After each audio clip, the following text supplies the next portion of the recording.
aujourd'hui on se retrouve pour mes favoris du mois de septembre. J'ai plein de jolies choses à vous montrer, donc c'est parti, on commence tout de suite par les produits pour le corps. Alors ce mois-ci j'ai eu un coup de cœur pour un gommage. Donc c'est un gommage de la marque Baya qui est au grain de sucre et qui sent la fleur d'oranger. Donc c'est une miniature que j'avais commandée lors des soldes sur le site Ma Boîte à Beauté. Je crois que ça m'avait coûté 2 ou 3 euros, donc je m'étais dit que c'était l'occasion de tester.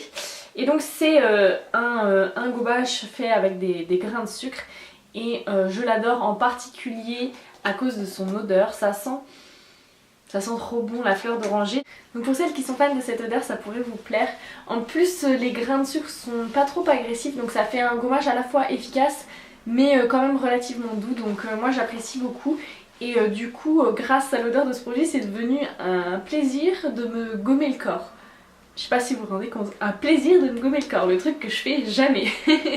Ensuite, toujours dans mes favoris, il y a la brume corporelle Victoria's Secret au parfum Sheer Love. Donc cette brume corporelle, je l'ai achetée sur le site V-Ink et elle est au coton blanc et au lys rose. Donc cette odeur, je l'apprécie tout particulièrement parce qu'elle sent le frais, le propre. C'est une odeur assez fleurie et féminine qui est pas du tout entêtante, et c'est vrai que moi j'apprécie vraiment de la porter, c'est vraiment un vrai plaisir.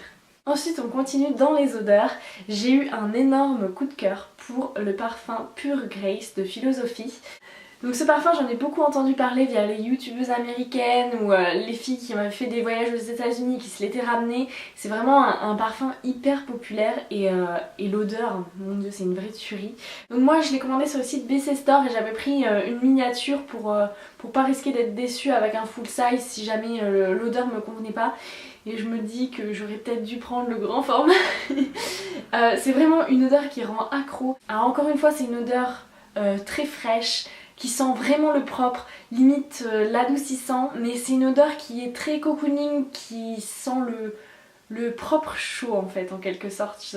Je sais pas, c'est hyper difficile de décrire les odeurs, mais c'est vraiment une odeur qui est hyper réconfortante. Enfin moi j'adore, et donc depuis que je l'ai, j'arrête pas de me l'upchiter et je me dis la mini bouteille elle va pas faire long feu, c'est horrible. Mais vraiment un gros coup de cœur olfactif, c'est vraiment... En plus je trouve que c'est pas une odeur passe-partout, c'est quelque chose qui me marque pas mal, donc voilà, vraiment gros coup de cœur, et c'est dommage que ce soit si difficile à trouver, donc quand j'aurai fini on verra comment je ferai pour me le reprocurer. Ensuite ce mois-ci j'ai également eu un coup de cœur pour un vernis que j'ai reçu dans My Little Box. Donc c'est le vernis créé par Simone du Simone Blog pour The Beautist. Et donc ce vernis c'est vraiment une tuerie, c'est celui que je porte sur mes ongles actuellement. Donc c'est vraiment un rouge pétant coquelicot qui est vraiment très beau. Et donc j'adore vraiment la couleur, que je trouve vraiment hyper classe tout en étant lumineuse. Donc voilà, je trouve que sur ongles courts c'est vraiment joli. Donc c'est vraiment un coup de cœur ce vernis, et je suis ravie de l'avoir eu. Ensuite une autre découverte ce mois-ci, et en fait c'est plus une astuce, c'est l'utilisation d'un combo, d'un duo de choc. Alors je sais, là vous vous demandez mais qu'est-ce qu'elle nous raconte? Alors, il faut savoir que j'ai du mal à faire mes manicures sans dépasser sur les cuticules, sur la pulpe du doigt, enfin bon, je suis un peu une petite quiche. Et c'est vrai que même au stylo dissolvant, j'arrive pas toujours à me débarrasser des petits dépassements. Donc j'ai trouvé une astuce qui est en fait d'appliquer du baume à cuticule. Donc là c'est celui de chez Burt's Bees que j'ai en miniature. Et en fait... j'ai un petit pinceau qui est un pinceau à la base à eyeliner que j'ai eu avec l'eyeliner Maybelline, et en fait je prends juste un peu de matière comme ça et je viens vraiment faire le contour partout sur les cuticules, le tour de l'ongle, etc.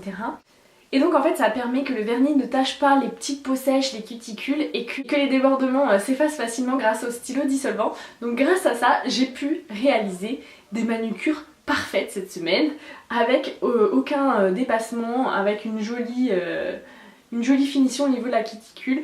Et donc c'est la première fois de ma vie que ça m'arrive, et donc je suis ravie de ce petit truc et je voulais le partager avec vous. Ensuite un énorme favori de ce mois-ci, c'est ce blush de Guerlain. Donc c'est le blush Madame Rougie de l'édition limitée Les Voilettes que Guerlain a sorti pour cet automne.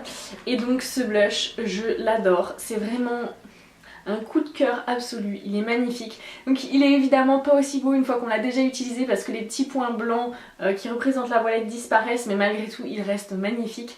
Et je trouve que c'est un blush qui est parfait pour l'automne. Là je le porte encore aujourd'hui, je l'ai porté tout le mois, j'ai quasiment utilisé que lui, alors que croyez-moi des blushs sympas j'en ai, et celui-là c'est vraiment un coup de cœur, j'arrête pas de l'utiliser et je reviens tout le temps vers lui. Donc vraiment c'est un énorme coup de cœur, il vaut super cher parce qu'il vaut au moins 50 €, mais franchement il vaut le coup. Donc s'il vous fait envie, allez-y, craquez avant qu'il soit plus disponible parce que c'est vraiment un très bel objet. Ensuite pour les yeux, ce mois-ci j'ai énormément porté mon illusion d'ombre en teinte émerveillée, donc c'est le champagne rosé.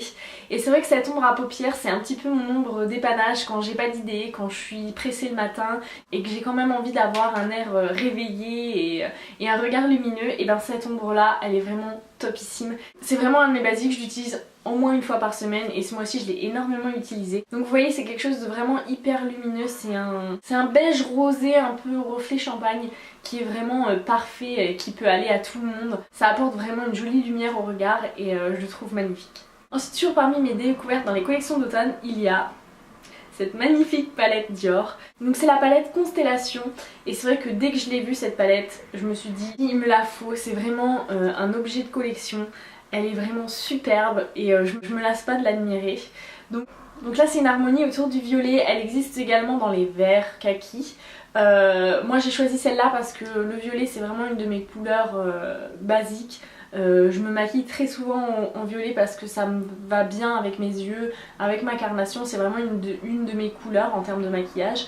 Donc quand je l'ai vu j'ai pas hésité longtemps entre le vert et le violet et les couleurs sont vraiment très jolies. Donc c'est la première fois que j'achète une palette Dior. C'est vrai que je suis habituée à des fards un peu plus pigmentés comme les Urban Decay, les Too Faced, les The Balm, etc. Donc au tout départ j'étais un peu déçue par la pigmentation, mais après pas mal d'utilisation, j'ai utilisé au moins une dizaine de fois depuis que je l'ai, je l'aime beaucoup cette palette. Elle permet vraiment un résultat qui est très subtil, les fards sont très fins, elles apportent vraiment des jolies couleurs, le résultat est très élégant et c'est vrai que bon, elle est très belle et déjà rien que pour le look qu'elle a je la voulais et à l'utilisation ça reste un plaisir. Et donc finalement elle se révèle assez versatile puisque sur simplement une base à paupières on va avoir quelque chose d'assez léger et discret. Sur une base de fard crème comme cette base de chez Sigma qui a ce genre de teinte, vous voyez c'est un peu une teinte peau, on va avoir un résultat beaucoup plus intense. Et alors carrément sur ce type de base là qui est une base foncée en stick, donc là c'est un prune, et ben on peut avoir carrément vraiment quelque chose de super intense et coloré. Donc c'est vrai que finalement au premier abord j'étais un peu déçue, je trouvais que ça manquait de pigmentation et finalement c'est quelque chose de très versatile, donc c'est vraiment un très bon produit. Et donc toujours pour les yeux, une de mes récentes acquisitions, c'est un fard mono de chez Chanel. Alors c'est pareil, c'est la première fois que j'investis dans un fard mono. C'est vrai que j'ai tendance à privilégier les palettes parce que je trouve que le rapport qualité-prix a rien à voir. Mais j'ai vraiment eu un coup de cœur pour cette teinte. Donc c'est le fard gris-gris de chez Chanel. Et donc ce fard est superbe. Donc c'est un espèce de taupe violacé avec des super reflets. Il est vraiment très beau. Et c'est vrai que moi je connais les fards Chanel et c'est pas forcément ma came. Mais celui-là, rien à voir. Il est vraiment assez crémeux, hyper pigmenté. Il a des magnifiques reflets. C'est vraiment un très beau fard. Et c'est pareil, il est assez versatile. Il peut s'utiliser aussi bien seul avec un trait liner ou alors en superposition avec d'autres couleurs. Ça fait plusieurs jours que je m'amuse avec et il me plaît énormément. Et enfin on va finir ces favoris du mois par la catégorie lèvres. Donc j'ai fait une énorme découverte ce mois-ci et c'est grâce à ma petite sœur qui me l'a offert pour mon anniversaire. Donc c'est le Prep and Prime de chez MAC. Donc ce truc, je le guette depuis des mois sur le site de MAC sans jamais réussir à mettre la main dessus, il est toujours en rupture de stock. Et ma soeur va commencer des études sur Paris cette année. Et donc avoir une frangine parisienne c'est vraiment hyper cool puisqu'elle a pu aller dans la boutique MAC pour m'acheter un Prep and Prime. Donc en fait ce truc là c'est une base pour les lèvres qui va servir à préparer les lèvres pour le maquillage et à augmenter la tenue de celui-ci. Donc ça sert vraiment à la fois à augmenter le confort et la tenue et franchement sous certains rouges à lèvres ça change tout. Donc notamment sur les rouges à lèvres qui sont très crémeux, qui ont tendance à pas avoir un rendu uniforme, où la matière glisse et fait des traces, et ben ça change tout parce que ça fait vraiment accrocher la matière et on a un résultat qui va être joli et uniforme. Donc ce truc là j'en suis folle et je suis vraiment ravie de l'avoir. Donc ensuite mes rouges à lèvres chouchou du mois, c'est ces deux là. C'est vraiment deux rouges à lèvres vers lesquels je suis très souvent revenue. Donc le premier c'est un rouge volupté de chez Yves Saint Laurent en teinte 29 qui est une édition limitée. Alors je sais plus le nom mais c'est un rose quelque chose. Enfin bon, ce truc là est très joli. Je l'avais repéré suite à une vidéo de Chloé Morello qui est, je trouve, magnifique et qui a des superbes lèvres. Et elle avait fait une vidéo avec sa collection de rouge à lèvres Saint Laurent et évidemment dans le lot j'ai eu un coup de cœur. Donc voilà, c'est un très joli rose, frais, élégant, facile à porter. Et donc ces rouges à lèvres là sont très crémeux et moi je trouve que la texture est pas facile à dompter. Et avec le Prep and Prime en dessous, et bah c'est parfait. Donc je l'ai énormément porté ce mois-ci et donc c'est vraiment un rouge à lèvres que j'adore. Le deuxième, ça fait également partie des collections d'automne. C'est un rouge à lèvres Givenchy, donc qui fait partie de la gamme Le Rouge, qui est une gamme que j'adore. Ces rouges à lèvres, c'est une pure tuerie, il faut vraiment que je vous en fasse une revue. Mais c'est vraiment des rouges à lèvres qui sont confortables à porter, qu'on oublie sur les lèvres, qui ont une excellente tenue, qui n'assèchent pas et qui ont des couleurs magnifiques. Donc c'est vraiment quasiment les rouges à lèvres parfaits. Et donc quand j'ai vu les packaging de la nouvelle collection, je pouvais que craquer. Déjà je le trouve magnifique. Donc c'est un espèce de cuir argenté craquelé. Voilà, c'est vraiment... c'est encore une fois un objet de collection. Et donc dans la gamme soirée d'exception, ils ont sorti deux teintes, le rouge d'exception et le rose d'exception. Donc le rouge d'exception c'était un rouge brique qui me faisait pas du tout envie. Et donc je me suis tournée vers le rose. Donc le rose c'est un nude, c'est un vieux rose qui tire légèrement vers le mauve. Et donc j'avais pas du tout de teinte comme ça dans ma collection. Donc il est mat, légèrement satiné, c'est vraiment un vieux rose qui a des tendances un peu beige mauve. Et donc il est vraiment hyper sympa à porter et c'est simple, la semaine où je l'ai reçu je n'ai porté que lui. Alors je sais pas si vous vous rendez compte mais pour que je porte une semaine complète un rouge à lèvres, il faut vraiment que j'ai eu un coup de cœur. Et c'est vrai que j'arrête pas de le ressortir, il correspond bien à ma carnation, il vient vraiment sublimer les lèvres mais sans en faire trop, donc c'est vraiment un excellent rouge à lèvres. Et c'est pareil, je vous conseille d'aller y jeter un coup d'œil parce que... c'est sûr, ça vaut cher, ça vaut 30 €, mais franchement ça les vaut, c'est vraiment les meilleurs rouges à lèvres que j'ai pu tester jusqu'à maintenant et j'en ai testé donc c'est pas peu dire. Donc voilà les filles, c'est tout pour mes favoris du mois, j'espère que vous aurez fait des découvertes et que ça vous aura plu, je vous fais des gros bisous à toutes et je vous dis à bientôt, ciao!